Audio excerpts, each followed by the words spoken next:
Lee So-min stared at the clock on the wall. 3 hours had passed since the exam started. Most of her classmates had already left the room. Their chairs were empty now. Only 5 students remained, including herself. She looked down at her test paper. The questions were strange. Much stranger than anything Professor Kim had taught them in xenobiology class. The first section asked about alien body systems she had never heard of. The second part wanted her to explain how she would talk to creatures that communicated through color changes. The third section was the weirdest of all. It asked her to solve problems that seemed impossible. So-min had always been good at tests. She studied hard and remembered everything. But this exam felt different. It felt real somehow, like the questions mattered for something bigger than just getting a grade. She finished the last question and looked around. Now only 2 other students were left. Both looked as confused as she felt.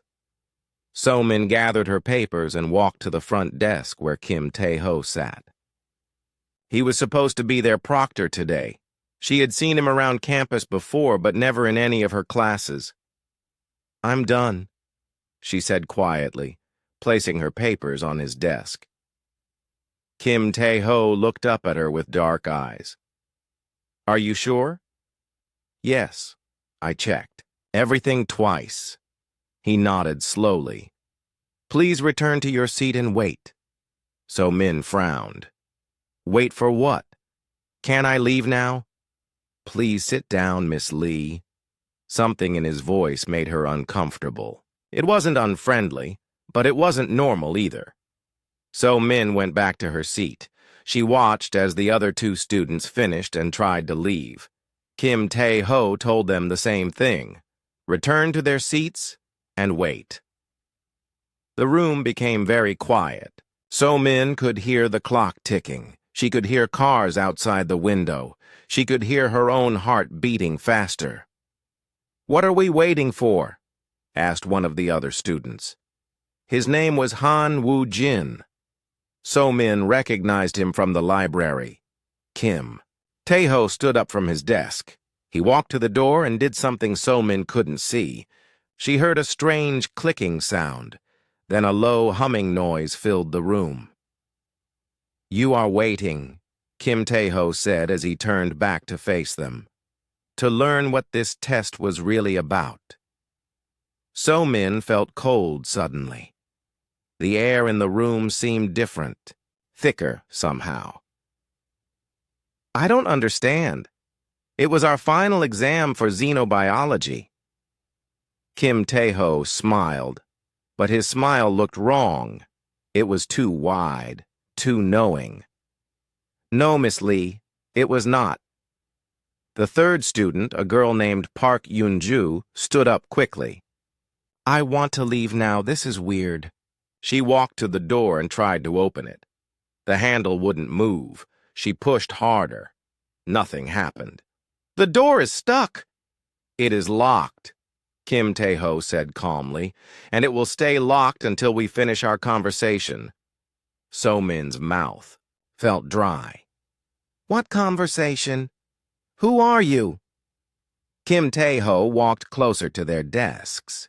With each step, something about him seemed to change. His face looked different. His eyes were darker than before. Much darker.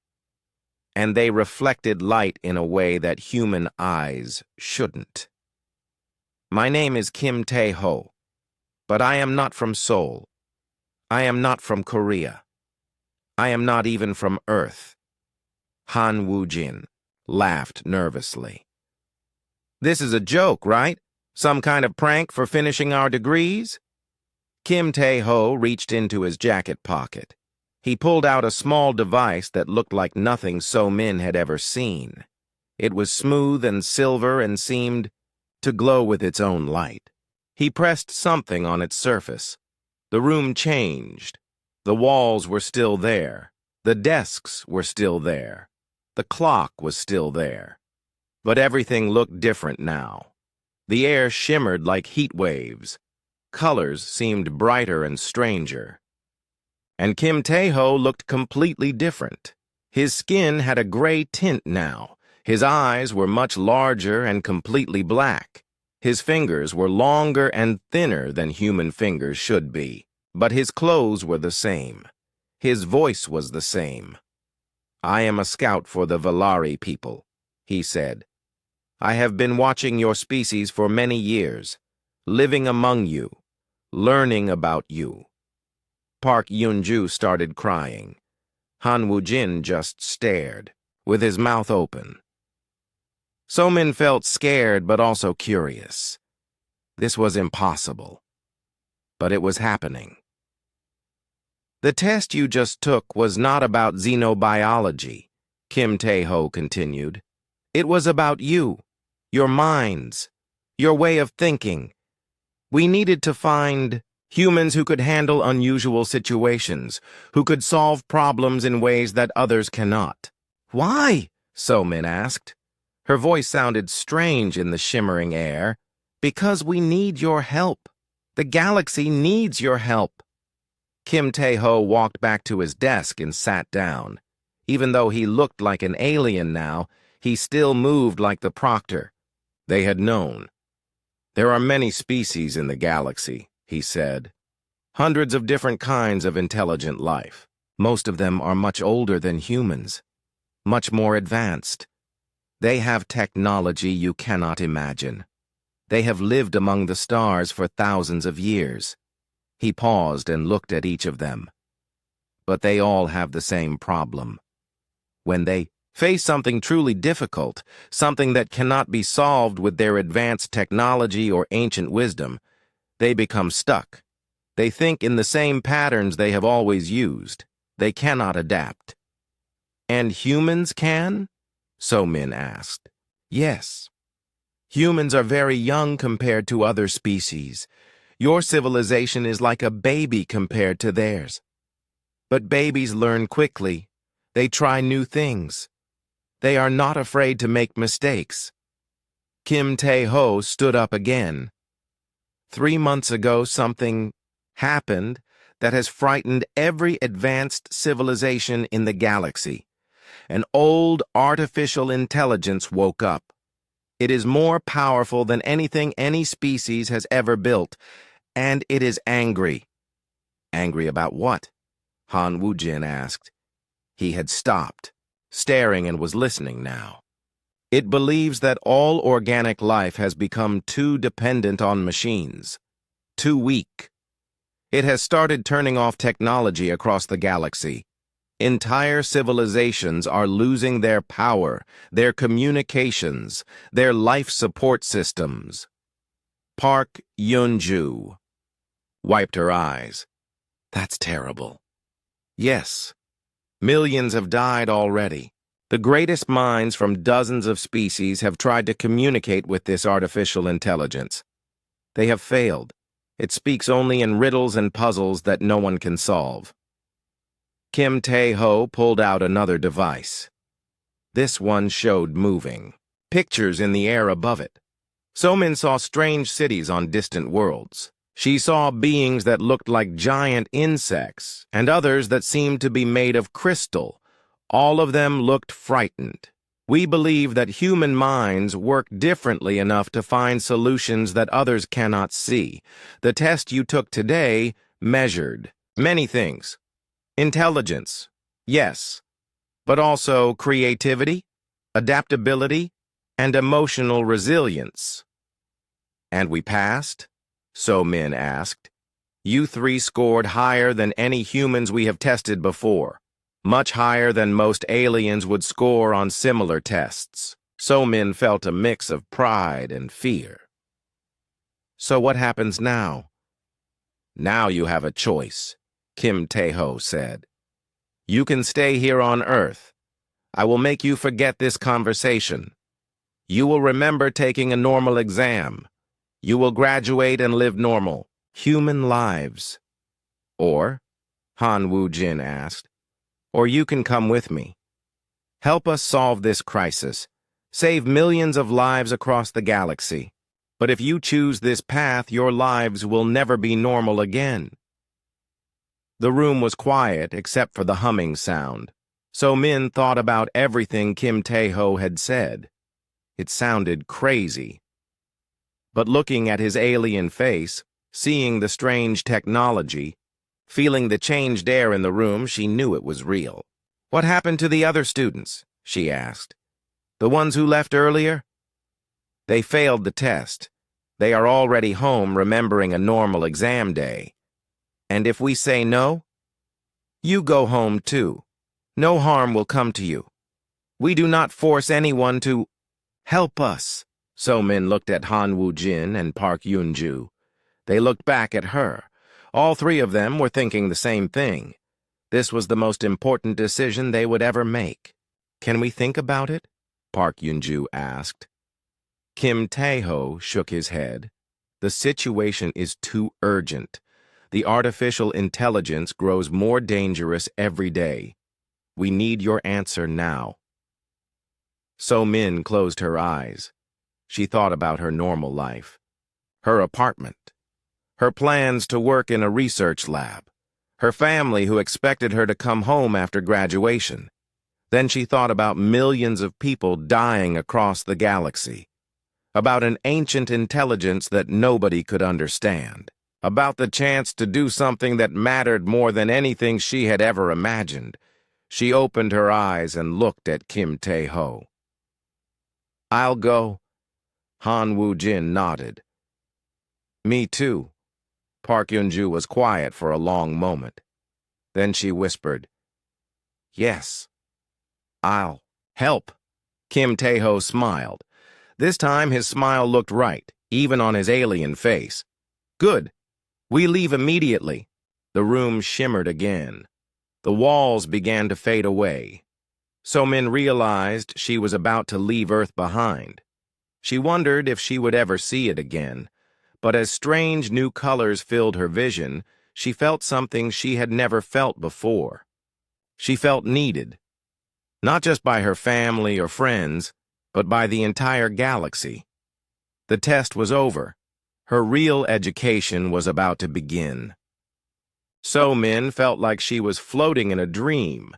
Colors swirled around her that had no names. Her body felt light and heavy at the same time.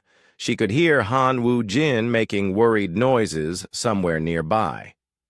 Park Yoon-ju was crying again. Then everything stopped moving.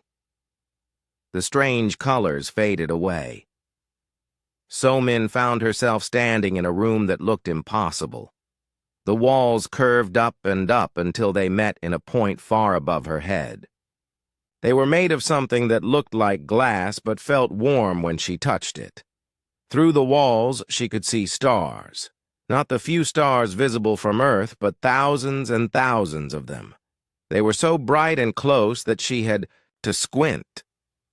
"Welcome to Station Harmony," Kim Tae-ho said. His voice sounded normal again, but he still looked like an alien. "This is where humans who work with us live and learn." "There are other humans here?" Han Woo-jin asked. He was looking around the room with wide eyes. "Yes. Not many, but some. They will help you understand what is happening." A door opened in the curved wall. So-min hadn't seen it before because it blended perfectly with the glass-like material. Two people walked through. They were definitely human, but they wore clothes unlike anything So-min had ever seen. The clothes seemed to shift colors as they moved. The first person was a man who looked to be about 30 years old. He was tall and had the build of someone who stayed in good shape. His face was serious but kind. The second was much younger, maybe 16 or 17. She was a girl with bright, intelligent eyes who walked like she owned the station. "So-min, Woo-jin, Yoon-ju," Kim Tae-ho said. "Meet Choi Min-ho and Jung Hye-jin. They will help you adjust to life here." Choi Min-ho stepped forward and bowed slightly. "It's good to meet you. I know this is all very strange. I felt the same way when I first arrived. When was that? So-min asked. 5 years ago. I was a Special Forces soldier then. I thought I was going on a training mission. He smiled grimly. It turned out to be a very different kind of training. Young Hyejin bounced forward with the energy of someone much younger. I've been here for 2 years. They got me during a program for gifted kids. I was supposed to be going to a summer science camp. She grinned. This is way better than any science camp. Are you okay with being here? Park Yoonju asked quietly. Do you miss home? Heejin's grin faded a little. Sometimes, but what we do here matters so much more than anything I could do on Earth. We save lives, entire civilizations. Minho nodded. It's not easy being away from family. But when you see what happens when we help, when you see civilizations that would die without human intervention, it becomes worth it. Kim Tae-ho gestured toward the door. Come. There is much you need to learn, and very little time to learn it. They walked through corridors that curved and twisted in ways that made So-min's head hurt. Sometimes they walked on the floor. Sometimes they walked on what should have been the walls or ceiling. Gravity seemed to work differently here. The station is built by the Valari, Minho explained as they walked. They understand space and physics better than humans do. But they think in very straight lines. Everything they build is efficient, but it's not always comfortable for other species. They entered a much larger room. This one had a table in the center that showed moving pictures in the air above it. Around the table sat creatures that So-min knew could not be from Earth. One looked like a giant praying mantis, but with 6 arms instead of 4. Its eyes were huge and multifaceted. It wore something that might have been clothes, but they seemed to be made of light rather than fabric. Another creature looked like it was carved from purple crystal. It had no face that So-min could see, but patterns of color moved through its body like thoughts made visible. A third being seemed to be made of liquid metal that held the shape of a person. It reflected the light from the stars outside in patterns that hurt to look at directly. These are our partners, Kim Tae-ho said. Representatives from some of the species most affected by the crisis. The mantis-like creature turned its head toward them. When it spoke, its voice sounded like wind chimes. You are the new humans? The ones who scored so highly on the tests? Yes, So-min said, trying not to stare at its moving mandibles. I am Ambassador Velkis of the Jant Collective. My people have lived for 50,000 of your years. We have built cities that span entire moons. We have technology that can move stars from their paths. The ambassador paused. And we cannot solve the riddle of one ancient machine. The crystal being's colors shifted to deeper purples and blues. When it spoke, its voice sounded like music. I am resonance of deep thoughts from the harmonic reaches. My kind thinks in mathematics and pure logic. We can calculate the movement of galaxies. We can predict the behavior of black holes. The colors grew darker. But this axiom recursive speaks in paradoxes that break our understanding. The liquid metal being flowed slightly as it spoke. Its voice sounded like whispers echoing in a cave. I am current that flows between from the unity of forms. We are collective intelligence. We share all thoughts and all knowledge among our millions of bodies. It paused, and its surface rippled. Yet none of our millions can comprehend what this ancient mind wants from us. So-min felt overwhelmed. These beings were clearly much more advanced than humans. If they couldn't solve this problem, how could she and her classmates possibly help? Hyejin seemed to read her thoughts. I know what you're thinking. They're all so much smarter than us, so much more advanced. But that's exactly the problem. What do you mean? Han Woo-jin asked. Minho gestured to the air above the table. Images appeared showing different worlds and different crises. Every one of these civilizations is incredibly old and incredibly advanced. They've been solving problems the same ways for thousands of years. Their thinking has become rigid, like a muscle that never gets stretched, Hyejin added. It's still strong, but it can only move in certain ways. Kim Tae-ho touched something, and the images changed. Now they showed a massive structure floating in space. It was bigger than Earth's moon, and covered in patterns that seemed to shift and move. This is the axiom recursive, he said. It was built by a species that disappeared millions of years ago. They called themselves the first builders. They created this artificial intelligence to preserve their knowledge and guide younger species. What happened to them? Park Yoon-ju asked. No one knows. They vanished completely. Only their machines remained, sleeping in hidden places throughout the galaxy. Ambassador Velkas's mandibles clicked nervously. 3 months ago, this one woke up. It began sending signals to every advanced civilization. At first, we thought it was a gift, ancient wisdom being shared with us. But the signals were not. Wisdom, resonance of deep thought sang sadly. They were demands, commands to prove our worthiness. Current that flows. Between rippled anxiously. It asked us riddles, impossible questions. When we could not answer, it began to punish us. The images above the table changed again. So Min saw worlds going dark as their power systems failed. She saw ships floating helpless in space. She saw cities where millions of people lived in fear as their technology stopped working. It can control any advanced technology, Minho explained. The more sophisticated the system, the easier it is for the axiom recursive to take control of it. So why doesn't it affect Earth? So Min asked. Because human technology is still too primitive for it to easily control, Kim Tae-ho said. Your computers, your power systems, your weapons, they are all simple enough that the axiom recursive mostly ignores them. Hyejin grinned again. That's our advantage.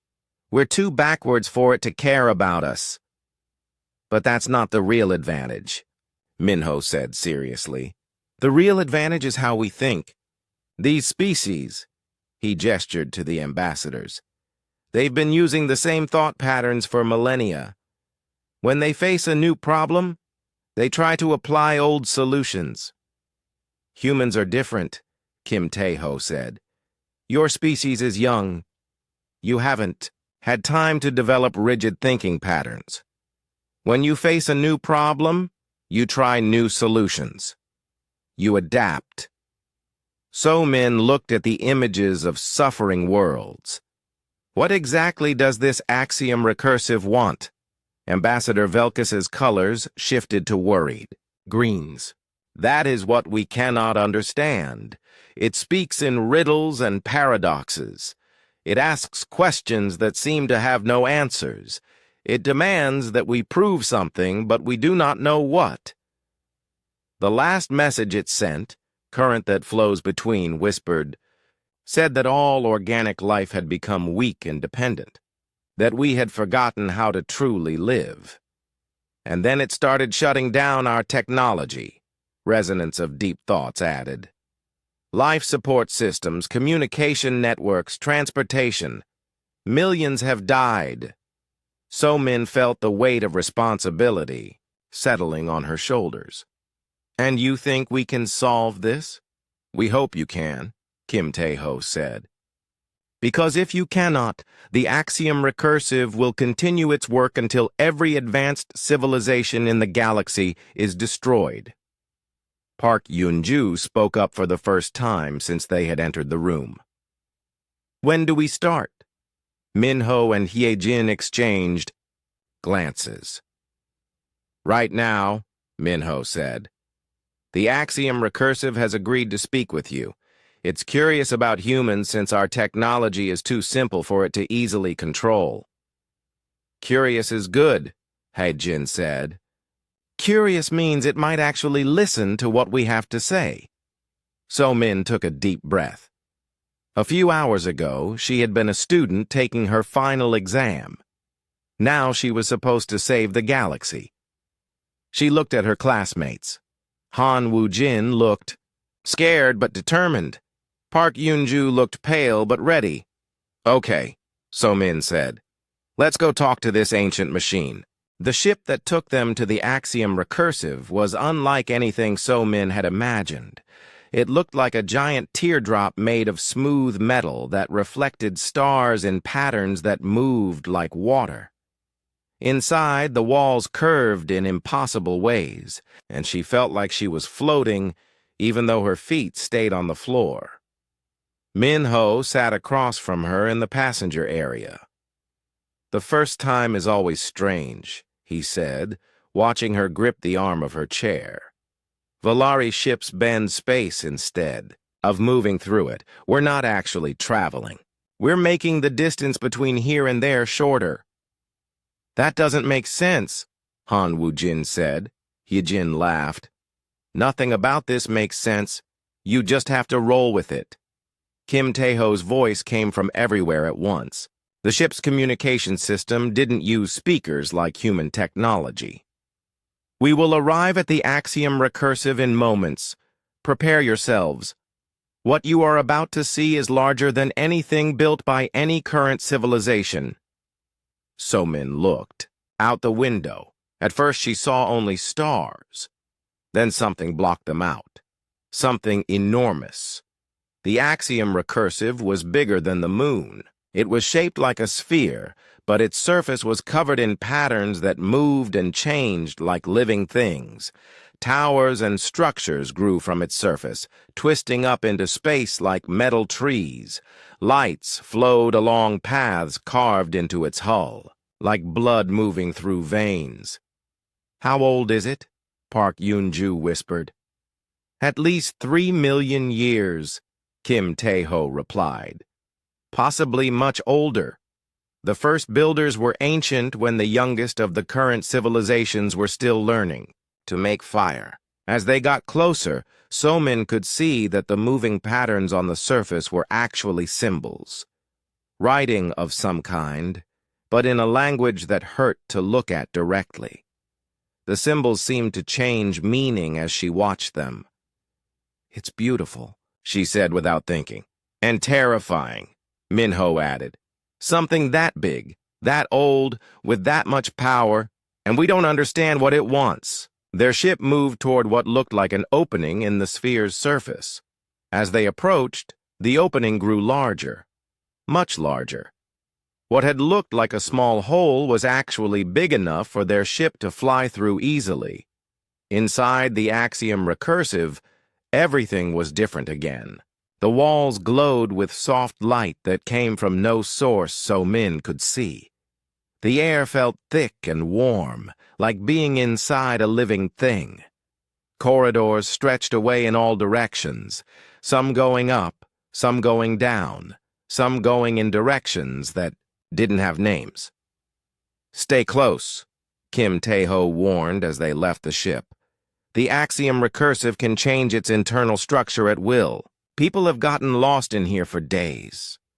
They walked through corridors that seemed to stretch forever. The walls showed images that moved like movies, but the images didn't make sense. So-min saw creatures she didn't recognize doing things she couldn't understand on worlds that looked impossible. Those are memories, Hyejin explained, noticing So-min staring. The axiom recursive stores the history of millions of species. Most of them are extinct now. They reached a huge chamber at what felt like the center of the sphere. The room was perfectly round with a domed ceiling that showed the stars outside. In the center of the room stood a pillar of light that stretched from floor to ceiling. "The Axiom Recursive will speak to you through that pillar," Kim Tae-ho said. "But be careful. It doesn't think like organic beings. Its mind is vast and ancient and completely logical." So Min stepped forward. "Hello," she said to the pillar of light. The light pulsed, and suddenly a voice filled the chamber.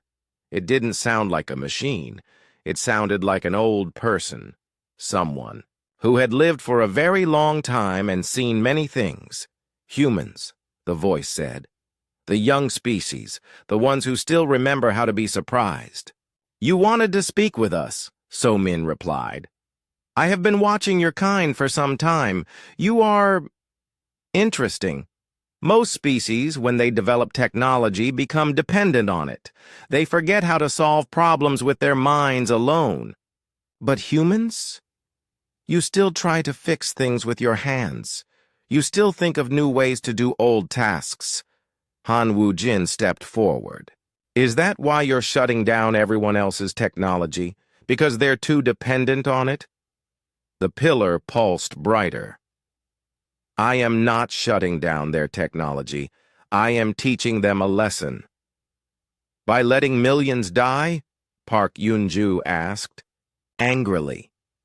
"Death is part of learning.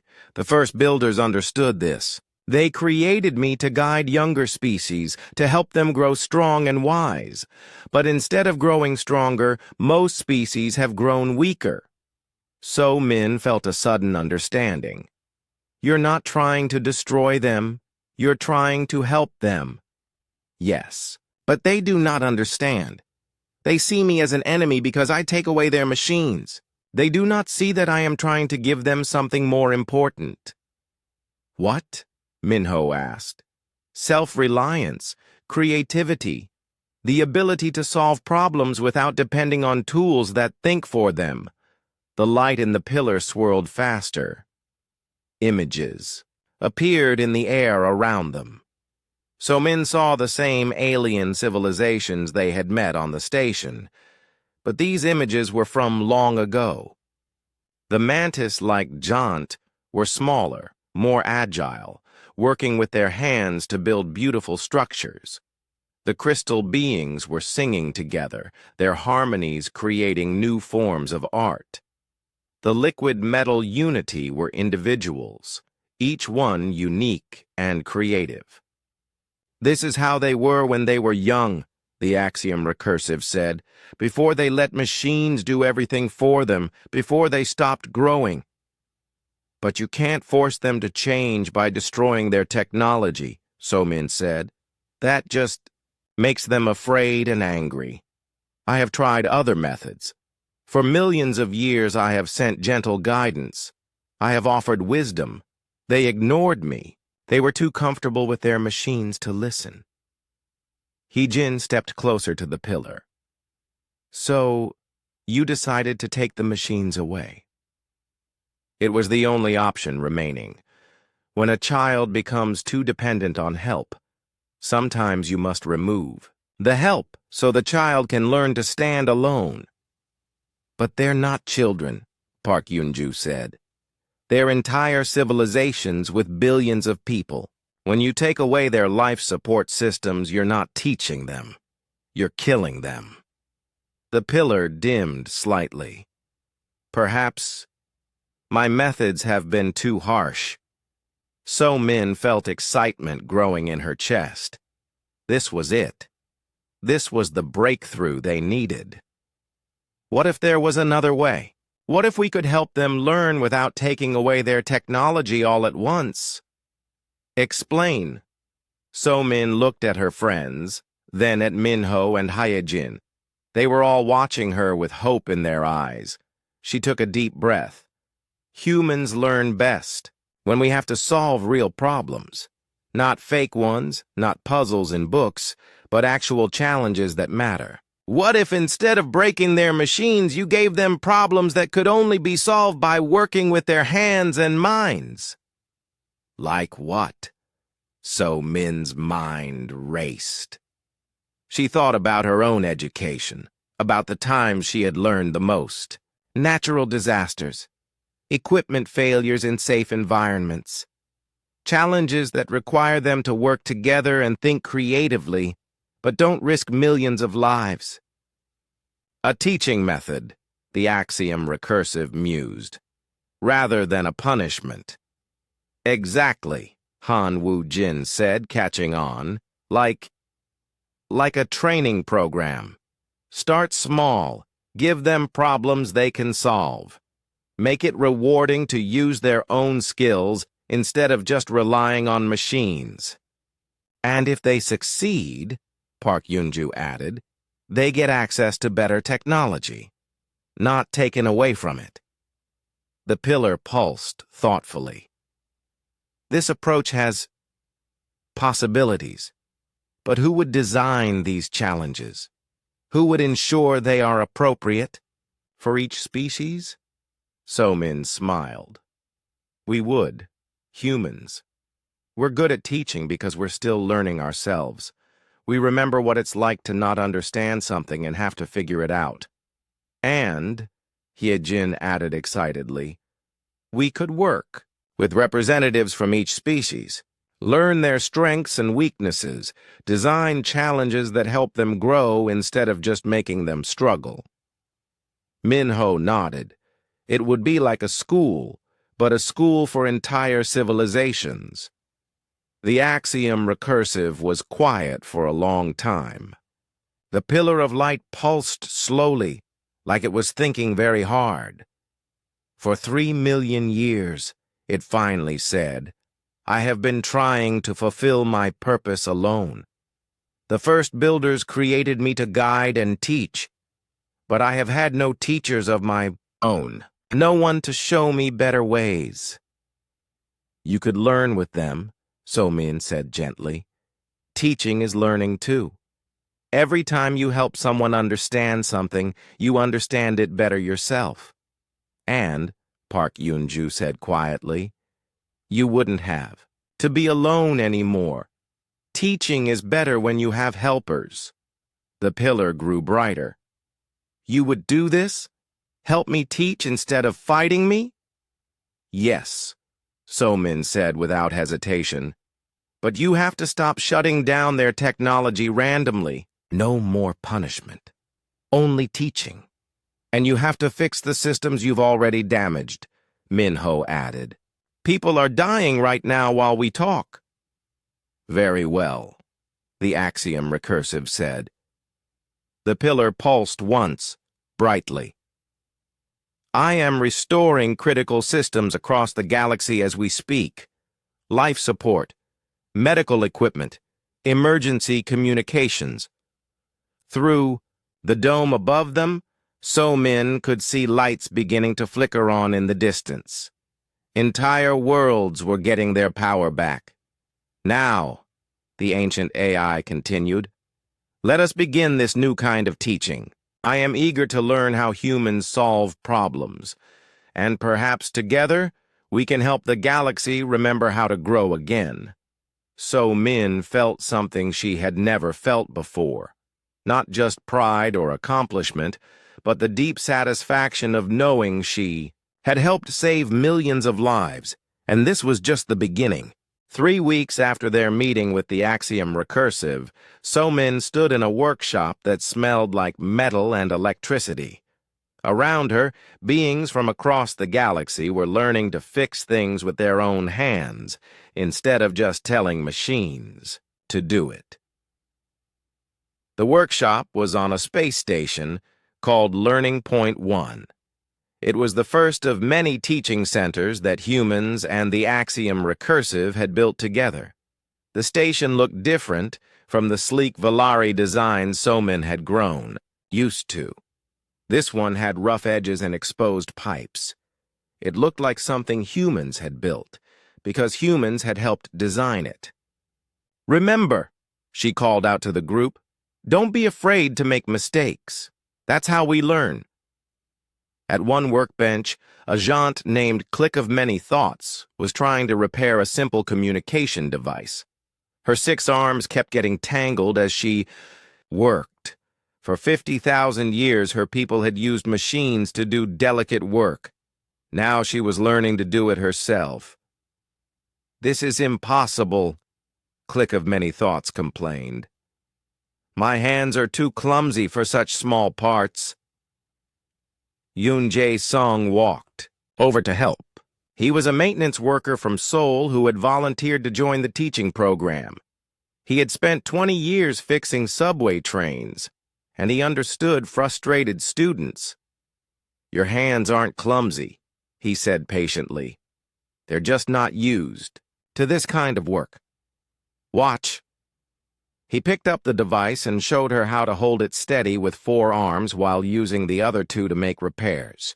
"In my job back home, we had a saying, 'The tool doesn't make the worker makes the tool.'" Click of Many Thoughts tried again, following his example. This time, her movements were smoother. "I see. I was trying to work like a machine. Fast and precise, but hands are not machines?" "Exactly." Jae-sung smiled. "Hands can feel things machines cannot. They can adjust pressure, find problems by touch, work around obstacles. Machines are powerful, but hands are smart." At another workbench, a young crystalline, being called Sharp Note of Understanding, was working with Han Da-eun. Dae-eun had been a kindergarten teacher in Seoul before joining the program. She specialized in helping logical minds learn creative thinking. "I do not understand the purpose of this exercise," Sharp Note of Understanding sang in confusion. "You want me to build something that serves no function?" "Not no function," Da-eun corrected gently. "A different function. You're building something beautiful." She showed the young crystalline a sculpture made of twisted metal and colored glass. It looked like frozen music, if music could be seen instead of heard. "But beauty is not logical," Sharp Note of Understanding protested. "It serves no practical purpose." "Doesn't it?" Da-eun asked. "How do you feel when you look at it?" The patterns of color moving through the crystalline's body shifted from confused grays to warmer blues and greens. "I feel pleased, calm, but I do not understand why." "That's the function of beauty," Da-eun explained. "It makes life better in ways that can't be measured. It reminds us why we want to survive and grow." Sharp Note of Understanding picked up a piece of metal and began shaping it, not according to any plan, but simply following what felt right. As she worked, her colors grew brighter and more varied. In another part of the workshop, So-min was working with a Unity collective member called Flowing Together as One. The Unity were perhaps the most challenging students because they shared all thoughts and knowledge instantly. They had forgotten how to learn as individuals. "This is frustrating," Flowing Together as One whispered. "I cannot access the knowledge of my collective while I am here. I feel incomplete." "That's the point," So-min said kindly. "You need to learn to trust your own mind, not just the knowledge of millions of others." She handed the Unity a broken clock. It was an old mechanical clock from Earth, the kind with gears and springs instead of electronics. "Figure out how this works. Don't think about what others might know. Just look at it, touch it, listen to it." Flowing Together as One held the clock carefully. His liquid metal form rippled as he examined it from all angles. Slowly, he began to understand how the gears worked together, how the spring provided power, how the escapement controlled the timing. "I see it," he said with wonder in his voice. "Each part has a purpose, but they work together to create something greater than any single part." "Just like a collective," So-min said. But this time you figured it out yourself. That knowledge is yours, not shared with millions of others. How does that feel?" Flowing together as one was quiet for a moment. Then his surface brightened. "It feels personal, like I have grown as an individual, not just as part of the collective." Across the workshop, Minho was teaching a group of Valari engineers how to solve problems without perfect information. The Valari were used to scanning everything with advanced sensors before making any decisions. Now they were learning to work with incomplete data. "Your sensors are broken," Minho announced to the group. "You need to repair this atmospheric processor, but you can only use your natural senses." "What do you do?" The Valari looked panicked. One of them, Kim Tae-ho's colleague named Servan Cole, raised a shaking hand. "We cannot work without sensor data. We might make errors. We might cause damage." "You might," Minho agreed. "But you also might succeed. And even if you make mistakes, you'll learn something valuable." He guided them through the process of using touch to feel vibrations, smell to detect chemical leaks, hearing to identify unusual sounds. Slowly, the Valari began to trust their natural senses. "This is terrifying," Servan Cole admitted as he felt around inside the processor. "But also exciting. I am learning about the machine in ways sensors never showed me." In the center of the workshop, a large holographic display showed the results of their teaching program. Lights were coming back on across the galaxy, but not because the Axiom Recursive was restoring technology. They were coming back on because the species themselves were learning to fix and maintain their own systems. Hai-Jin stood by the display, with Park Yun-ju watching the progress reports stream in. "Look at this," Hai-Jin said excitedly. "The Jaunt Collective just solved a power grid failure on their homeworld. They did it themselves without any automated systems." "And the crystallines developed a new type of art form," Yun-ju added. "They're calling it logic songs, music that tells mathematical stories." The Axiom Recursive's voice came from speakers around the workshop. The ancient AI had learned to communicate more gently over the past few weeks, and its voice now sounded warm, rather than intimidating. "The progress exceeds all projections," it announced. "Species that had not learned anything new for centuries are discovering abilities they had forgotten they possessed." So-min walked over to join Hyejin and Yun-ju at the display. "It's working better than we hoped. But I'm worried about something." "What?" Yun-ju asked. "Word is spreading about what we're doing here. Other species, ones that weren't affected by the original crisis, are asking to join the program, and some of the galactic governments are getting nervous." Hyejin frowned. "Nervous about what?" "About humans becoming too influential. About species learning to be independent instead of relying on established trade networks and political systems." As if summoned by her words, Kim Tae-ho entered the workshop. But he wasn't alone. With him came a group of beings So-min had never seen before. They wore formal robes that marked them as members of the Galactic Council, the closest thing the galaxy had to a central government. "So-min," Kim Tae-ho said, his expression serious. "These representatives need to speak with you." The leader of the group was a tall, thin being with pale blue skin and eyes like black diamonds. When he spoke, his voice was cold and formal. "I am Counselor Nev Tarmon of the Galactic Stability Board. We need to discuss the consequences of your educational activities."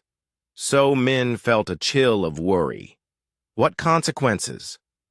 "Species across 17 sectors are requesting human teachers. They are abandoning established systems of technology sharing and resource distribution. Some are even refusing to purchase advanced equipment from traditional suppliers, claiming they can build better versions themselves. That's good, isn't it? So Min asked. They're becoming more self-sufficient. It is destabilizing, Counselor Nev Tarman replied sharply. The galactic economy depends on species specializing in certain technologies and trading for others. If everyone becomes self-sufficient, the entire system of galactic commerce will collapse. Minho stepped forward.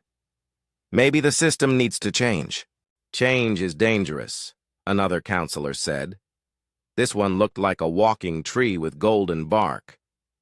The current system has maintained peace and stability for over 2 million years. By keeping species dependent on each other, Ye Jin pointed out. That's not peace. That's just controlled weakness. The axiom recursive's voice filled the room, but this time it sounded less gentle. Counselors, you speak of stability, but I have observed your stable system for millions of years. It does not create growth, it prevents it. You are the one who caused this crisis, Counselor Nev Tarmon accused. Millions died because of your actions. Millions died because species had forgotten how to survive without machines, the AI replied. I am correcting a mistake that has been growing for eons. So Min stepped between the counselors and the speakers. Everyone stop. We're not going to solve this by arguing about who's right or wrong. She looked around the workshop at all the beings who were learning, growing, becoming more capable and confident. Then she looked at the counselors, who seemed afraid of that growth. You're scared, she said to the counselors. You're scared that if species become self-sufficient, they won't need the current system anymore, and you're right, they won't. The counselors shifted uncomfortably. But that doesn't mean there won't be any system at all, So Min continued. It just means we need to build a better one based on cooperation and learning instead of dependency and control. And how? Counselor Nev Tarman asked coldly. Do you propose to do that? So Min smiled. For the first time since this all began, she could see the path forward clearly. We're going to teach you too. 2 months after the confrontation with the Galactic Council, So Min found herself in a place she never expected to be, sitting at a negotiation table with the most powerful beings in the galaxy.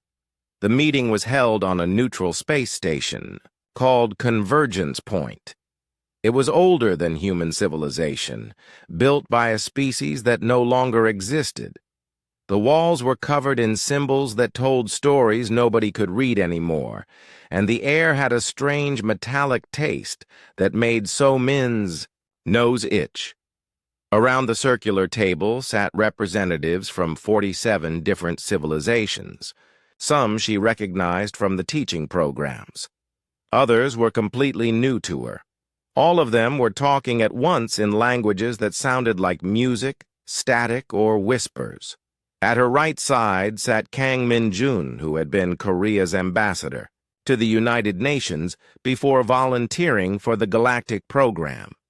He was supposed to help her navigate the complex politics of interstellar diplomacy. At her left sat Oh Ye-jin, a systems analyst who had spent weeks studying how galactic trade and communication networks actually worked.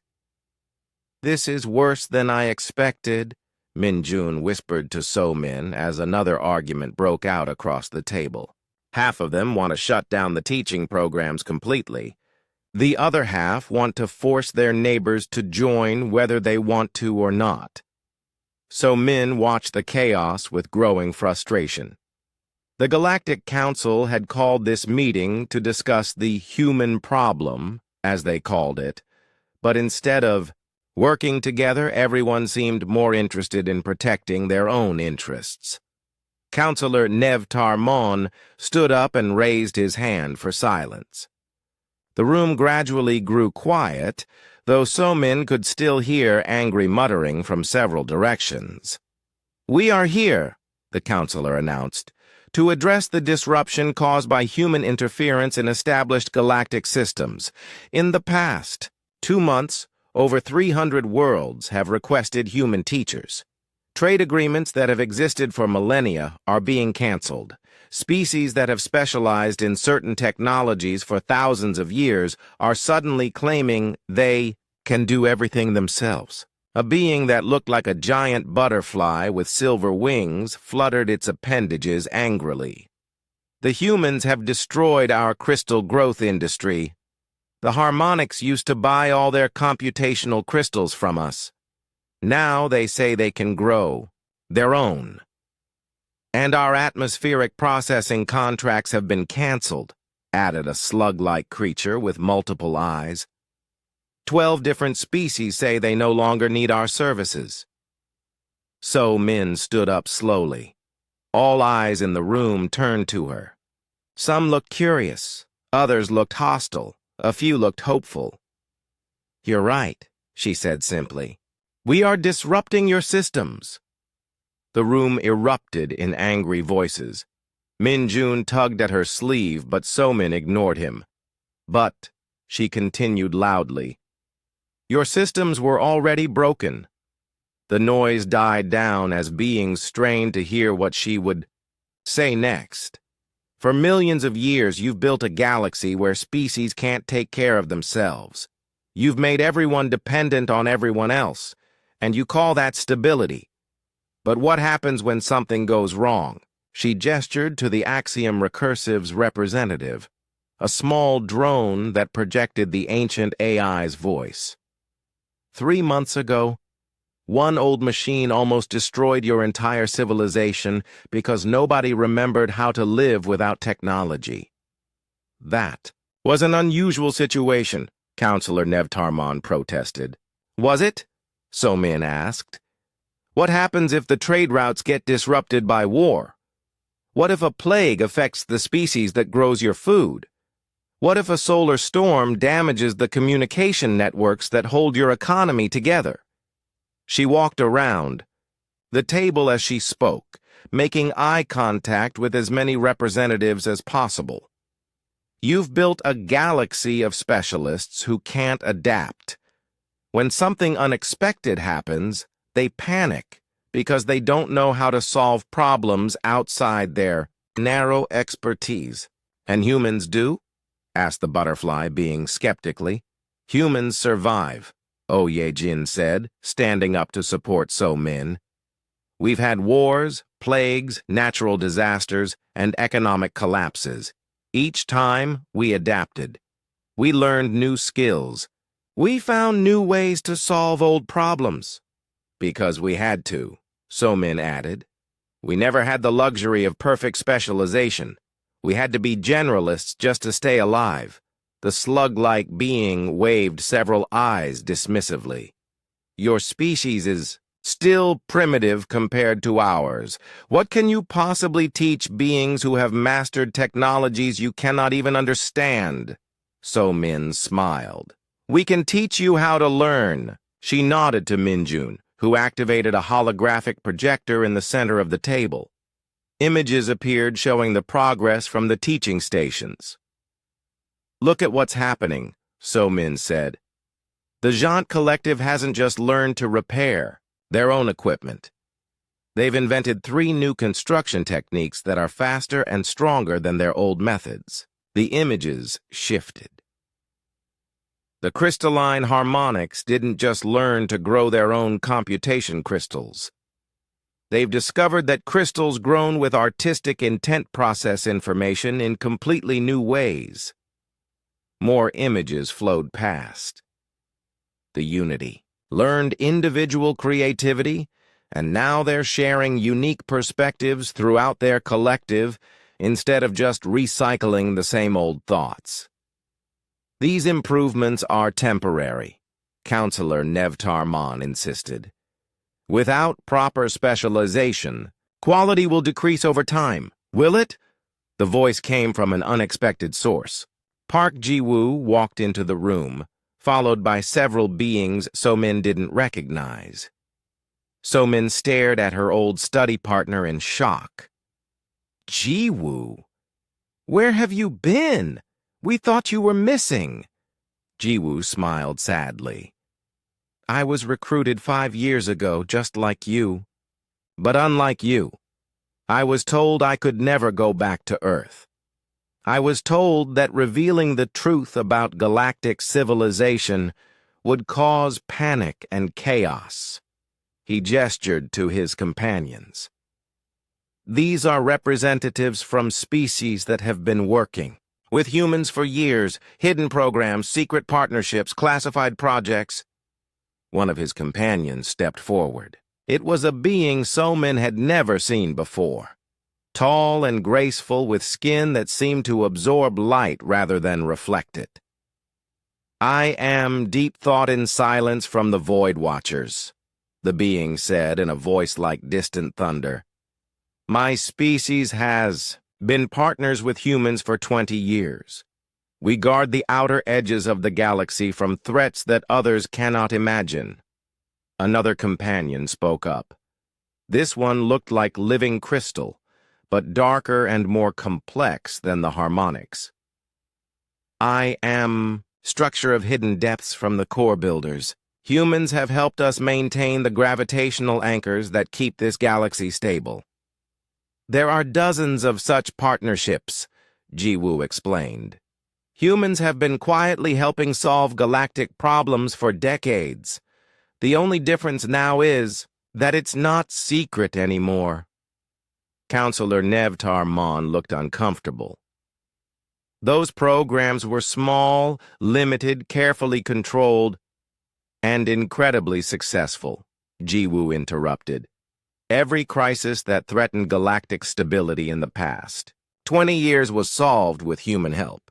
But you kept it secret because you were afraid of exactly this. Species realizing they didn't need your control systems. So-min felt anger building in her chest. You've been using humans as secret problem solvers while keeping our own species in the dark about galactic civilization. We had to maintain stability, the counselor replied defensively. Whose stability? Oh Ye-jin asked sharply. The galaxies or your political systems? The room fell silent as the implications sank in.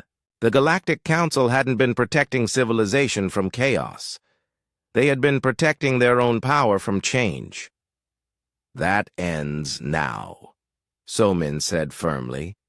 No more secret programs, no more hidden partnerships. If you want human help, it has to be open and voluntary. And if we refuse? Counselor Nevtar Mon asked coldly. The Axiom Recursive's drone projected a new voice into the room.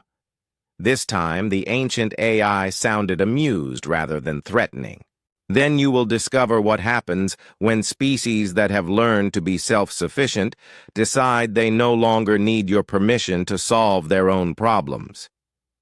Images appeared above the table showing dozens of worlds. On each one, beings were working together in ways they never had before. Jant were teaching crystalline's construction techniques. Harmonics were sharing song mathematics with Unity collectives. Valari were learning creative problem-solving from species they had considered primitive. The teaching programs have created something you never expected, So-min explained. They've created direct relationships between species that bypass your trade networks entirely. A new kind of stability, Ye-jin added. One based on mutual capability instead of mutual dependence. Min-jun spoke for the first time since the meeting began. You have a choice. You can try to fight this change and watch your influence disappear as species learn they don't need you. Or you can adapt and find new ways to contribute to galactic civilization. What are you proposing? Asked the butterfly being. So Min looked around the room at all the faces. Some hopeful, some worried, some still hostile. We're proposing that you learn too. Not just how to fix machines or grow crystals or process atmospheres, but how to build relationships based on cooperation instead of control. The galaxy is changing, Jiwoo added. The question is whether you'll be part of that change or left behind by it. Counselor Nevtar Mon was quiet for a long time. When he finally spoke, his voice was much less certain than before. And if we agree to this, what happens to the existing power structures, the trade agreements, the stability we have maintained for millions of years? So Min smiled. They change. Maybe slowly, maybe quickly, but they change. The difference is whether that change is guided by wisdom or forced by desperation. She sat back down and looked directly at the counselor. Your old stability was built on fear. Fear that species couldn't take care of themselves. Our new stability will be built on confidence. Confidence that they can. And humans will teach this confidence, the slug-like being asked. Humans will help, So Min corrected. But mostly you'll teach each other. That's what real learning looks like. The room was quiet again, but this time it felt different. Instead of angry tension, there was thoughtful consideration. Change was coming whether the council wanted it or not. The only question was what form it would take. 6 months after the Great Galactic Negotiation, So Min stood in her new office looking out at a view that still amazed her. Through the transparent walls, she could see Earth hanging in space like a blue marble. But this wasn't just any view of her home planet. This was the view from the Human Galactic Relations Institute, a space station that orbited Earth and served as the headquarters for humanity's role in galactic civilization. The institute was different from other galactic structures. Instead of the smooth, perfect curves that most species preferred, it had the practical, functional design that humans favored. There were maintenance corridors where people could actually reach broken equipment. There were meeting rooms with windows instead of artificial lighting. There were even gardens where humans could grow earth plants and aliens could learn about biological systems they had never seen. A soft chime indicated someone was at her office door. "Come in," So Min called. The door opened to reveal 3 people she hadn't expected to see together. The first was Nam Soo-jin, the elderly philosopher who had been living in galactic space for decades. The second was Click of Many Thoughts, the Jant student who had learned to repair devices with her own hands. The third was a young human woman So Min didn't recognize. "Director Lee," Nam Soo-jin said with a formal bow, "I'd like you to meet Kim Hae-young. She's applying for the new volunteer program." So Min gestured for them to sit down. The furniture in her office was designed to accommodate different species, so the chairs could adjust their shape for beings with various body types.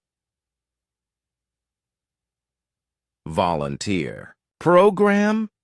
Kim Hae-young asked, looking around nervously. "I thought I was applying for graduate school." Click of Many Thoughts made the chittering sound that was jaunt laughter. "That is exactly what I said when I first met humans. This cannot be real.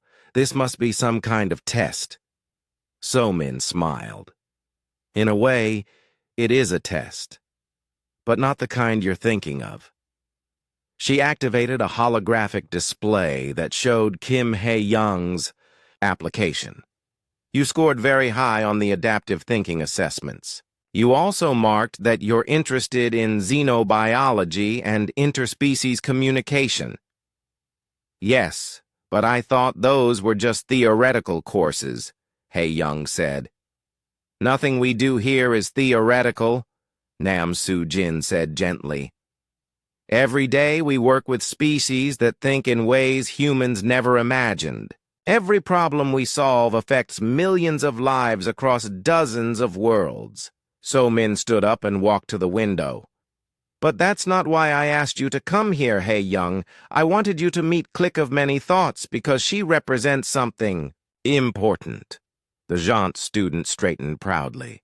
I am now a teacher at Learning Point 7. I help other Jaunt learn the skills that humans taught me. But more importantly, I help them learn to teach others. The ripple effect, Somin explained. When we teach one person, they go on to teach others. The knowledge spreads and grows and changes as it moves from teacher to student to teacher. Again, that is how real change happens, Nam Sujin added. Not through force or control, but through inspiration and example. Hey Young looked confused. But what does this have to do with my application? So Min turned back to face her. Everything we've accomplished started with students like you. People who thought they were just taking a test or applying for a normal program. People who discovered they could help save civilizations. The holographic display changed to show the current status of the teaching programs. Hundreds of learning stations were now operating throughout the galaxy. Thousands of species were participating. The old trade networks based on dependence had been replaced by cooperation networks based on shared knowledge and mutual assistance. But we've also created a new problem, Somin continued. Success. How is success a problem? Hey Young asked. Click of Many Thoughts answered. Because now everyone wants human teachers. My people, the crystallines, the Unity, the Valari. Dozens of species are requesting more humans to come work with them. But humans are still rare in galactic space. And, Nam Sujin added, not all humans are suited for this kind of work. It takes a special combination of intelligence, adaptability, patience, and emotional strength. Somin sat back down. Which brings us to why you're here, Hey Young. We're not just looking for more teachers. We're looking for people who can train, teachers, people who can help other humans prepare for life in galactic civilization. The holographic display showed Earth, with dozens of light trails leading away from it to other worlds. This is what we've built so far. Voluntary partnerships between humans and other species. No one is forced to participate. Everyone benefits from what they learn. But it's not sustainable, Somin continued. We can't keep recruiting people by surprise. We can't keep taking humans away from their lives on Earth without proper preparation. So what are you proposing? Hey Young asked. A real school, Click of Many Thoughts said excitedly. A place where humans can learn about galactic civilization before they decide whether to leave Earth. Nam Sujin nodded. And where aliens can come to learn about humans. True cultural exchange instead of one-sided recruitment. So Min activated another part of the display. This one showed architectural plans for a large complex on Earth's surface. The Seoul Institute for Galactic Studies, a partnership between Earth's universities and the Galactic Learning Network. Hey Young stared at the plans. You want to build an alien school on Earth? A human and alien school, So Min corrected. Where both species can learn together, where humans can study xenobiology and interspecies communication with real aliens as teachers, where aliens can study human problem-solving methods with real humans as guides. And, Nam Sujin added with a smile, where no one has to pretend. They're taking a normal exam when they're actually being recruited to save the galaxy. A soft chime sounded again. This time, it was the communication system connecting to other parts of the galaxy. Park Ji-woo's voice filled the room. So, Min, are you ready for the afternoon briefing? We have updates from 17 learning stations and 3 new partnership requests. On my way, Ji-woo. So Min turned to her guests. Hey, Young, you don't have to decide right now. Take some time to think about it. talk to your family, visit the institute, and meet some of the other humans who work here. But, click of many thoughts added, do not take too long. There is so much work to do, and so many species eager to learn. As they prepared to leave, Hey Young had one more question. What happened to the old Galactic Council? The ones who tried to stop the teaching programs? So Min laughed. They're some of our most enthusiastic students now. It turns out that once you show people how to learn new things, they get excited about learning even more new things. After her guests left, So Min walked to the briefing room where her team was waiting. The room was filled with humans and aliens working together on projects that would have seemed impossible just a year ago. Ji Woo was standing by a large display showing the Galactic Communication Network. The Axiom Recursive reports that learning station productivity is up 30% this quarter. Species that complete the basic programs are creating their own advanced courses. Minho looked up from a tablet where he was reviewing applications. We have requests for human advisors from 12 new species.